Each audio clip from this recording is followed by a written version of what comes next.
As the NCAA Women's Tournament approaches, is UConn losing the 1 seed battle? Let's talk about it. You're locked on.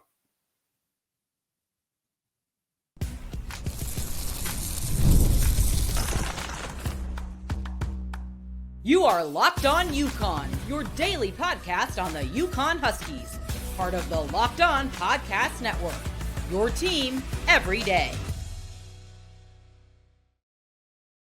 Thanks for making Locked On UConn your first listen every day. We are free and available wherever you get your podcasts and on YouTube, part of the Locked On Podcast Network, your team every day. Before we dive into today's show, I want to take a moment to say how thankful we are for all of you. We appreciate all of your support. We're proud to say we're the only daily podcast covering the UConn men's and women's basketball programs, the hoops capital of the world, and we're thrilled to bring you the coverage you deserve. Today's episode is brought to you by TurboTax.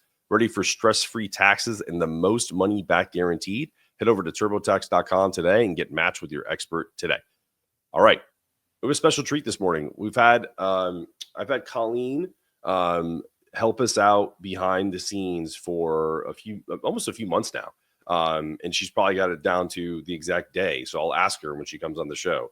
But one thing I will say about Colleen is when she reached out to me, I was 100% in on her helping the show because one, you can never underestimate anyone that's ever taught children.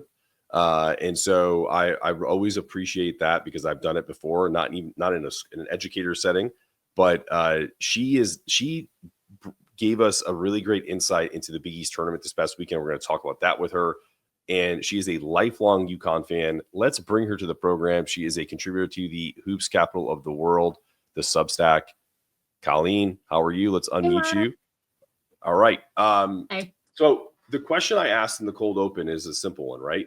Are they losing this number 1 seed battle? Because I even got a text last night from a cousin of mine who moved down to North Carolina and was like, there's no way UConn's not getting a 1 seed, right? Because I'm like the go-to guy now of UConn questions. I'm sure. Well, first, thanks for having me on. It's been super fun getting to know you guys, work with, all the team for Locked On and Hoops Capital of the World. T and I had a great time at Mohegan, so I know we'll chat about that in a little bit. But so funny you ask, I actually was just looking at ESPN, updated, the bracketology. It looked like super early this morning. So we are at a 2 seed right now. We're at that's what they're assuming. And I, after watching all the tournaments over the past week, and how everything kind of landed, I don't know. I don't know if there's room for them to move up to number 1.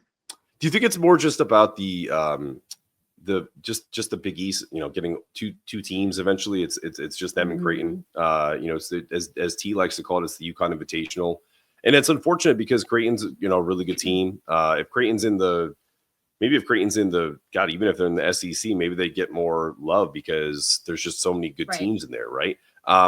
It's just tough when UConn is as good as they've been. Do you think that's part of it? Is that the Big Ten has now become this huge, UCLA and USC that you never thought that was going to be a Big Ten title game. Yeah. You're watching, the teams in the Big Ten and the SEC, even the ACC was super competitive. I mean, Notre Dame got knocked out way earlier than people thought. So I think, the Big East, UConn runs through and, being there to see it in person. I mean, their defense is suffocating. I mean, every team is struggling against them. And we saw it against South Carolina. So, unfortunately, because they had, the losses that they did against the only, top tier talent, I don't know. I think we're kind of a 2 seed, but I think I'm okay with that. I mean, we were a 3 seed last year, kind of going in as the underdog, which I think, maybe that'll be good for this team. And it's all ebbs and flows, right? And you just mentioned Notre Dame, who right now is projected as a 3 seed. So because they started to dip, towards the end of the year, and I don't know if it had to do with any injuries or just anything that goes on during the season. It's just it happens, and I think this is one thing that this is another question I want to ask, and then we're gonna take a quick break, and then we'll talk about your experience at Mohegan. As a lifelong UConn fan, and you wrote about this. It's a spoiled fan base at times, right? And so it's like, how could we not be a 1 seed, right? And there's metrics that support it. We're number 1 in the net. True. So I get all that. But when we look at the overall landscape of women's college basketball, it's so much better today than it was 10 years ago. So is that part of it? Is that something that you can speak on? Yeah, I mean, just kind of listening to everyone that follows women's basketball very closely from ESPN, other shows and podcasts, everyone's saying in their opinion, there are about 6 teams that they would not be surprised if they're in the Final Four or if they win. So, and I kind of agree with that, right? You're watching all these top teams and everyone's kind of beat each other this year, which is nice. You're not going in going, oh, it's just South Carolina. So it's been kind of fun. And I think everyone's kind of looking forward to that in the tournament this year where you just don't know what's going to happen.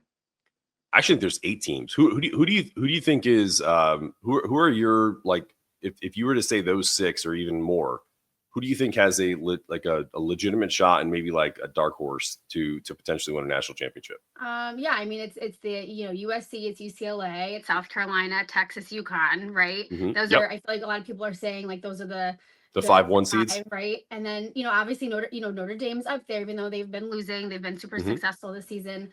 You have LSU, and then I don't know, maybe like TCU, North Carolina, NC State. But I don't know, Duke doesn't win. I don't know.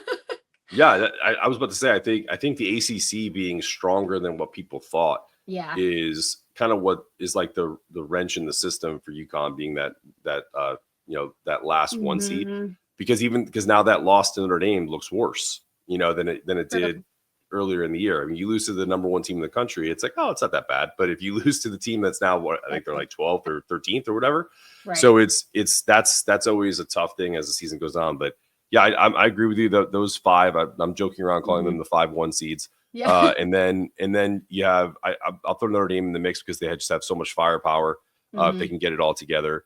But yeah, an NC State, I think an NC State can win it all. I think I think a Duke can win it all. I think a North Carolina can win it all. So that's 9. Yeah. I honestly think you could go higher. Like you really can, and that's the best thing for the sport. It's 1,000% the best thing for the sport. Yeah. So I joked around on a show, and people are probably mad at me about it because we lost to Tennessee. But I said what actually would be better for the rivalry is if Tennessee was to win one of these games, and unfortunately they did. Yeah. So that's a team. That's also a team that I think they're not going to win a national championship this year. But would it surprise anyone if they were in the Final Four? Like if they're just wild. They just play a very random style. Right. So like that's actually what I'm hoping for with this tournament. Obviously, I want UConn to get to Tampa, and I want them to be competing for a national championship. But I just want to see a crazy tournament this year. I do think anything can happen, which is good. I think you're right. It's good for the sport overall. So we'll take it. Absolutely. All right, we're gonna take a quick break, and when we come back, we got to get Colleen's take on Mohegan, all that she went through as a member of the media for us, and we'll talk about that coming up after the break. Ever check your bank account and think, where'd all that money go? Between dining out, online shopping, and entertainment, it's easy to lose track. That's where Monarch Money comes in, your personal CFO, giving you the full visibility and control over your finances.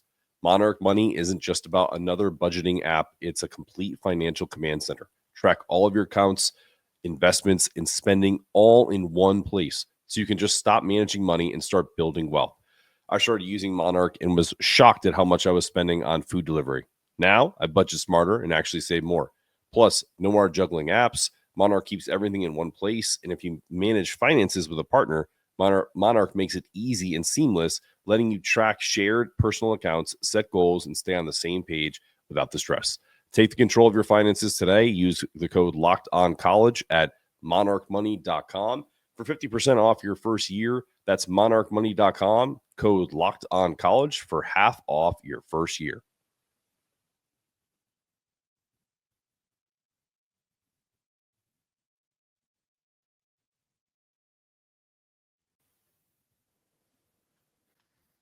And we're back on Locked On UConn. We're here with Colleen from Hoops Capital of the World and a Locked On UConn contributor. All right, Colleen, you went to the Big East tournament. Obviously, they won pretty handily. It was a great experience. You did some great video for us, and it was on all of our socials. So talk to me. First off, what was that experience like for you?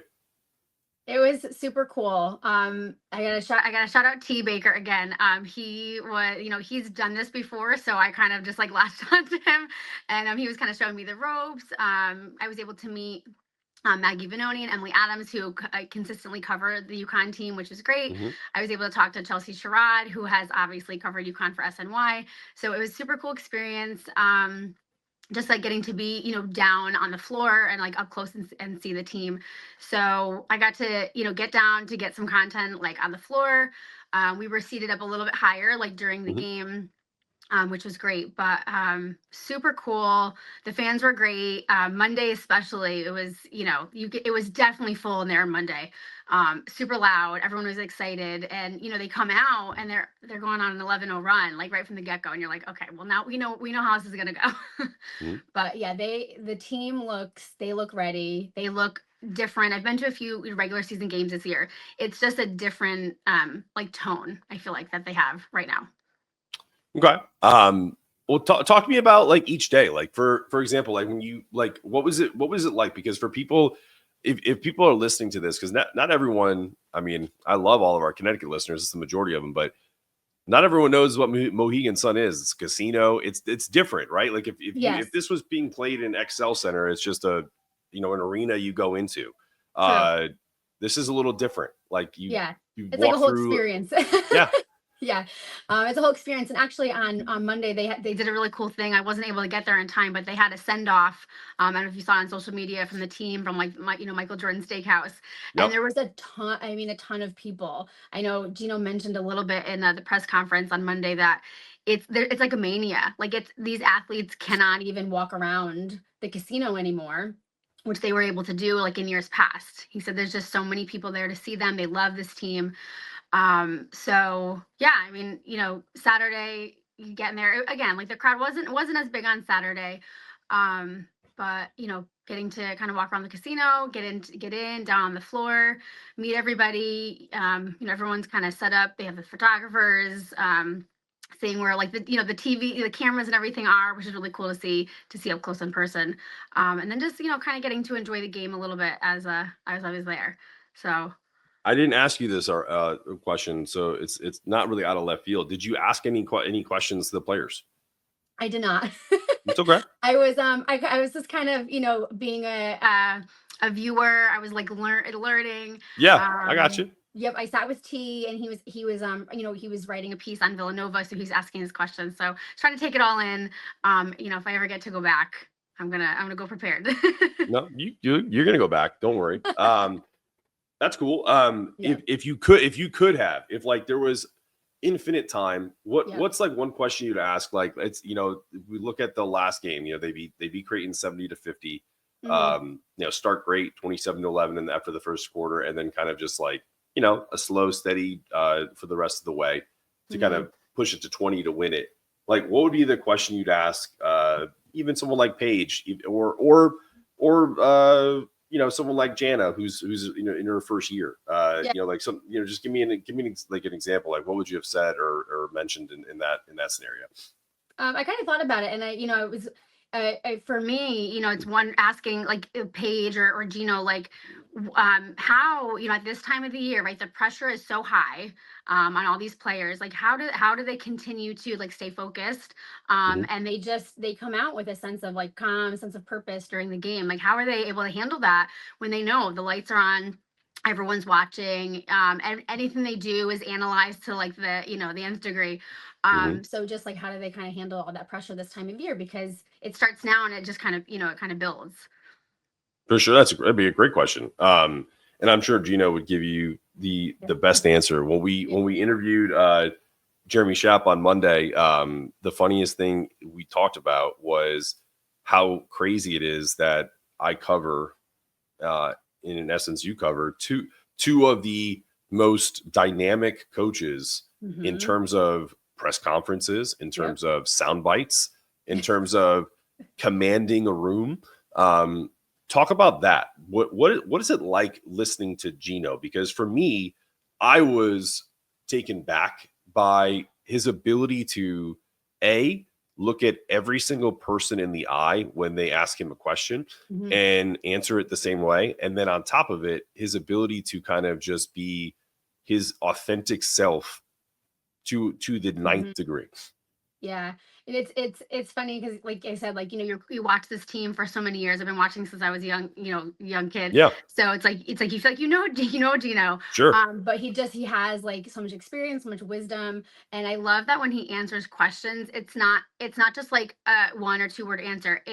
There's an elaborate answer. There's a story behind it, which I feel like you don't always get from other coaches.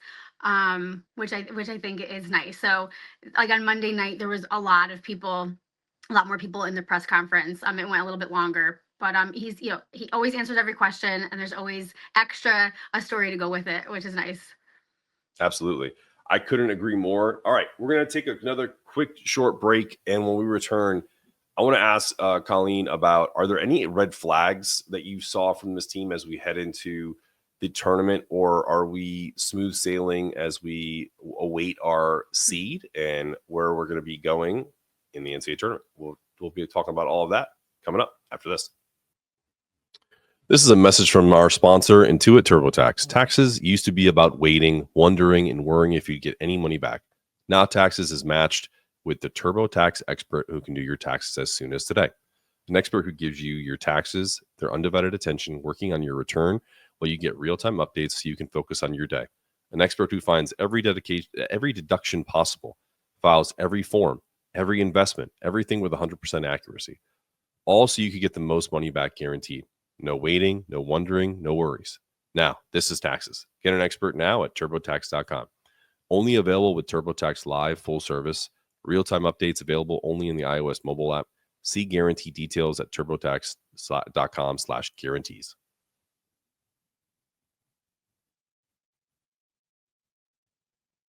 Looking to optimize your nutrition this year? Factor makes eating well easy with chef-prepared, dietitian-approved meals that are fresh, never frozen, and ready to heat and eat in just 2 minutes.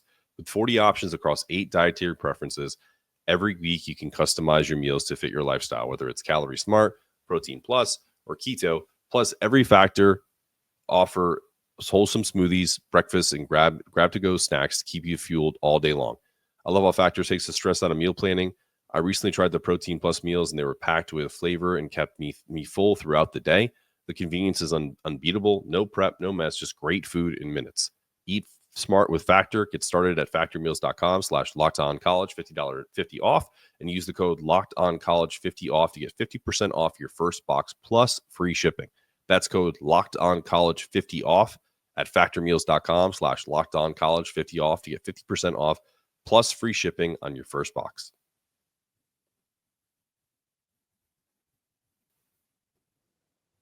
All right, we're back on Locked On UConn, here with Colleen from Hoops Capital of the World, and also a behind-the-scenes contributor to Locked On UConn and front-facing today. I love it. I love having Colleen on the show.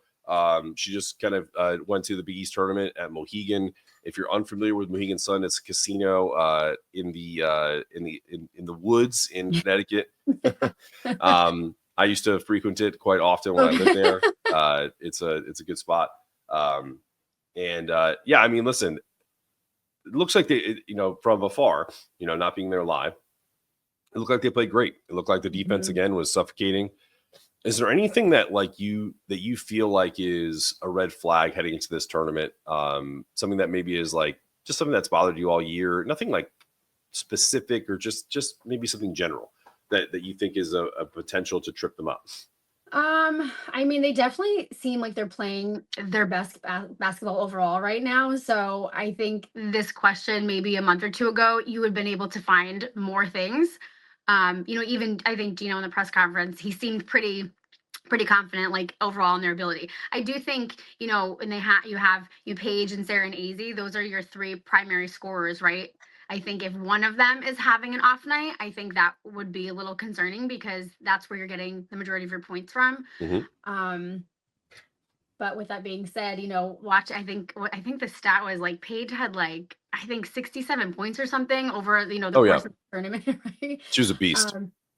Yeah, I think they're definitely they're feeling it right now. I think they feel good, they look good, they're having fun. I think that's something that Paige said, like they're having fun playing right now, and I think that, that in itself is really important. So I Yeah, guess if the we'll answer see. is no, it's good. It's a good thing, because I honestly don't.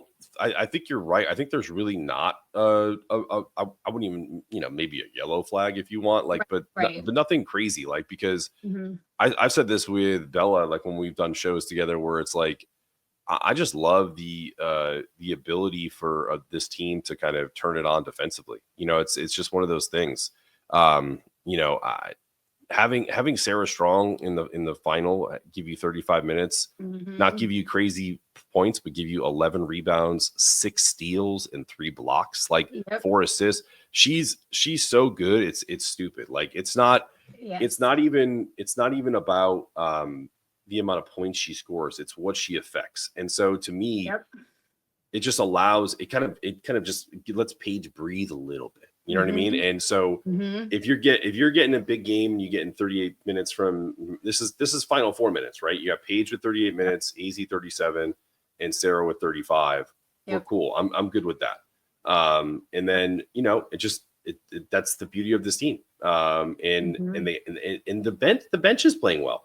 I think that's the thing. They didn't score a lot of points against Creighton, but that's okay too when you're only giving up 50 points total.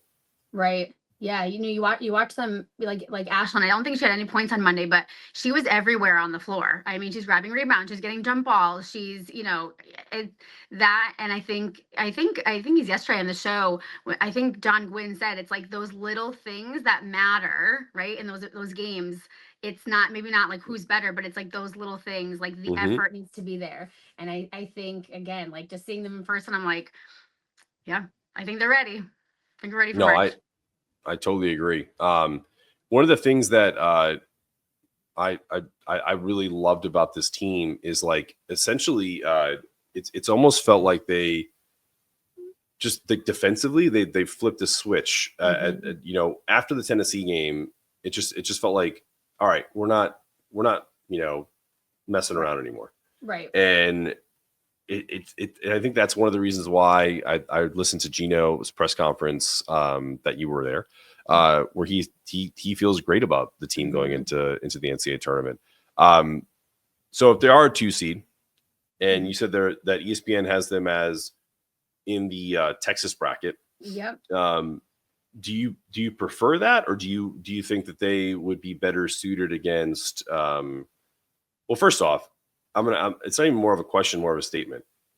I understand why they're not going to get a 1 seed likely, but I think it's a frustrating thing that they beat South Carolina by 30, and South Carolina is probably still going to get a 1 seed. I think they're projected as like the overall one at this point, too. South Carolina?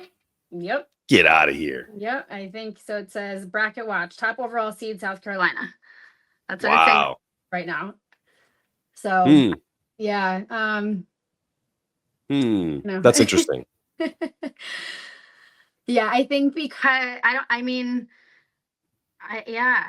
know. It's kind of strange because UCLA, beat them earlier this year by pretty good. Pretty handily. Yep. UCLA's only lost to USC. You know what that could mean to me, Colleen, is that, when South Carolina is good, they're really good, and when they're bad, they're really bad. Yeah. They can have an off day. Yeah, I mean, I get that, but I don't know. That's a tough pill. It's just a tough pill to swallow. And I'm looking at South Carolina's bracket, and I feel like there's not anyone in there that's going to give them a run for their money. I mean, TCU is the 2nd seed in their bracket, and you have who else? TCU, and then Ohio State. I don't know. I mean, Duke. Yeah, I don't know. We'll see. So, I think we'll see what actually happens. Yeah, I'm surprised that South Carolina being the number 1 overall seed. But this is the years of the power, 2 or 3 conferences that kind of dominate that. So it's kind of like, I shouldn't say this, but I think UConn doesn't have anyone to blame but themselves. If they win one of those games against, I know they didn't have everybody before everyone jumps in the mentions and starts saying, right. Oh, they didn't have AZ, they didn't have this person. It's like you still had other players. You still have when you have Paige and Sarah Strong healthy all year, except for Paige missed 2 games, but in the important games, there's no excuses. If we fall short of the Final Four because we feel like the bracket was tougher, then that's to me that's on them. That's the only piece I feel like that's the accountability part. Right. I mean, do you agree with that? Yeah, I mean, it's hard. I feel like the team, like it's almost like a tale of two teams. Like I think that the way that they look now, this is not the same team, which I kind of almost feel better about, right? I think if this team right now were to go against Notre Dame and go against USC, I feel much better about their chances of winning that game. So I don't know. Is that a good thing? Maybe people underestimate us in the tournament because they already lost to Notre Dame. They lost to USC. They lost to Tennessee. I don't know. Maybe it's a good thing. No, I think it's a good thing because I don't think the teams that South Carolina knows who we are because that was a full complement of players. Right. But yeah, I would love to see. I think Texas would be shocked to see how good this UConn team is, and UConn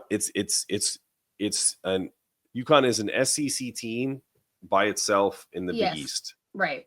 If you want to just put a fine point on it.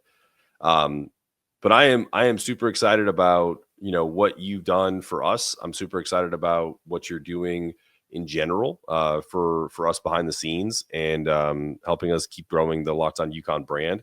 And any other opportunities that we can, get you to games, you gotta start getting some questions asked and get your name out there. Yeah, no, this has been super fun. So I'm really enjoying it. I'm, loving kind of doing the behind the scenes stuff. Like you're great on camera, Mark. We love listening to you, and you have great guests on and all that. So so we're excited to see what happens the next few weeks.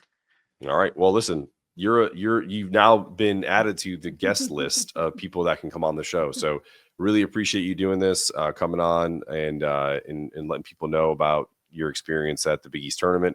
I'm sure you met some really cool people. So shout out again, T. Baker and Maggie Vanoni, Emily Adams, both have been on the show before and are more than welcome back anytime they want.